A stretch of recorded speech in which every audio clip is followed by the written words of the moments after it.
eslang, Shavkat Mirziyoyev qachon gapirgan bitta to'g'ri gapini esla olasiz. Chiqilgan gaplar borki, siqasi chiqqan, bir xilda oyog'i yerdan uzilgan, noinsof degan so'z. Agar insof bilan fikrlaydigan bo'lsa, shu so'zni prezident o'ziga bersa qanaqa javob berar ekan? Sana otang, onang go'ringda tikka turibdi. Butun sen millionlab odamlarni la'natini olsan, sen oxiri qayerga borasan degan savol berarmikin shu odam o'ziga? Keyin mana qarang, nima qilish kerak? Partiyaga tuza olmasak, siz oldingizga bora olmaysiz, kela olmaysizlar. Kelib chaqiraylik degan bo'lsa, Jahongir Otajonov nima dedi o'sha? Qani kelinglar soat 10 da mana shu uyimni oldida, sirk oldiga kelinglar, ikkita odam kelarmikin dedi. Kela olmaysizlar. Birinchidan muhit yo'q, ikkinchidan jur'at yo'q. Lekin hozirgi unda o'ylab qarayapmanki, mitinglardan ish chiqmayotgan ekan, qo'zg'olon bo'lishini xohlamayotgan ekanmiz. Mana qarang, tasavvur qiling.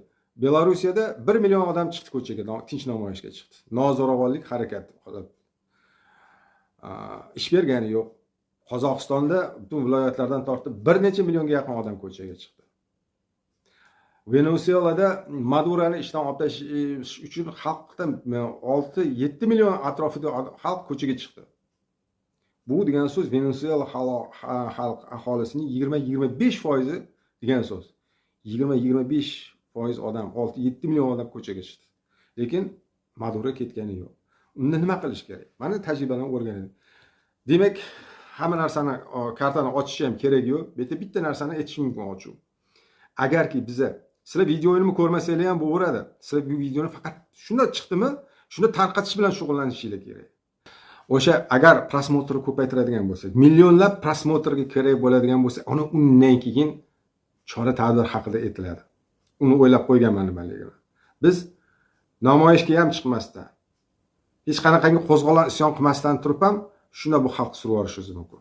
Qanday qilib? Men bir chekkasini aytishim mumkin. U ashulada aytadi-yu, "Придёт время, сам поймёшь", наверное, deydi-yu. Agar o'sha millionlab prosmotrda ko'rgan odamlarni ularning nafrati, uyushqoqligi, ularning haligi million tonnalab ko'mirning cho'g' olib yallig'lanishi darajasini xavfini ko'rsa, ular o'zi qochishga joy topolmay qoladi. Mana o'sha narsaga oldin chiqishimiz kerak. Va o'sha narsaning o'sha sharhlarda, o'sha videolarga bildirilayotgan munosabatlarni o'zida millionlab odamlar tursa, demak bu butun bir xalqning ruhini, uning kayfiyatini va uning dunyo qarashi o'zgarganligini va to'g'ridan-to'g'ri kurashga kirishishga, ani ular shay ekanligini mana shu onlayn ko'rsatganimiz o'zida mana bularning holini o'shanda ko'ramiz. O'shanda ham aytayapmanki, o'shanda ham na namoyishga, na qo'zg'olonga chiqmasdan turib, bu xalqni shunaqangi bir qonuniy yo'l bilan, bizning ruhimizni o'zini bir haybati, mahobati bilan bularni surib tashlash mumkin ekanligini boshlamasiga ko'rsatamiz. Agar o'shandan keyin ketmasa, unda men boshqa bir qonuniy yo'l ana o'shanda ko'rsataman. Biza hozir kuchsizmiz, biza hozir ojizmiz. Biza hozir birlasha olmaymiz. Biza hozir qanaqa qilib borganda kimga boramiz? Ya'ni aytayapman, qayerga boramiz? To'g'ri, agar Jahongir Muhammad va Omurod Abdulla aytganda biza noto'g'ri o'ylamiz. Hozir unaqa Jahongir aka o'zlari aytib turib, biz bizani birlikchi birodarimizni ukasi deputatni shopri ekan, borib ozgina da'vat qilgan ekan, ukasi bilan, akasi bilan yuz ko'rbash bo'lib ketdi deyaptilar. Mana shu holatda shu xalqni birlashtirib bo'ladimi bu kayfiyat bilan? Odamlar voqeadan o'zib ketmaylar axir. Nega hozir birlashishimiz kerak? Birlashadigan odamning o'zi yo'q-ku. Hattoki biz internetda o'zidan bitta like qo'ya olmaymiz-ku. O'sha like qo'ygan odamlarni o'zidan bunda so'rasangiz, qancha odam yana ajrab chiqadi? Qancha odam ko'chaga chiqa oladi? Yo'q unaqa insonlar. Buni necha bor takror buni isbotini ko'rdik. Takror yolg'iz qo'ydik Alloh qo'lida. Takror qo'llamadik u insonni. Ularni abunchilarning oldida, boshqalarning oldida, shallaq xotinlarning oldida, Almatov ma'shuqalariga qo'ygan o'sha hamma abunchilarning oldida biz ojiz qoldik-ku. Hozir undan bo'lmasa o'sha paytda Mirziyoyev yolg'onlariga ishonib turgan paytingizda muxolifat bizdan chiqish kerak, shetni nonni ichgan, suvni ichgan bo'lish kerak degan so'zga ishonib turgan paytimizdagi ahvol edi. Mana endi hozir qanaqangi ahvoldamiz?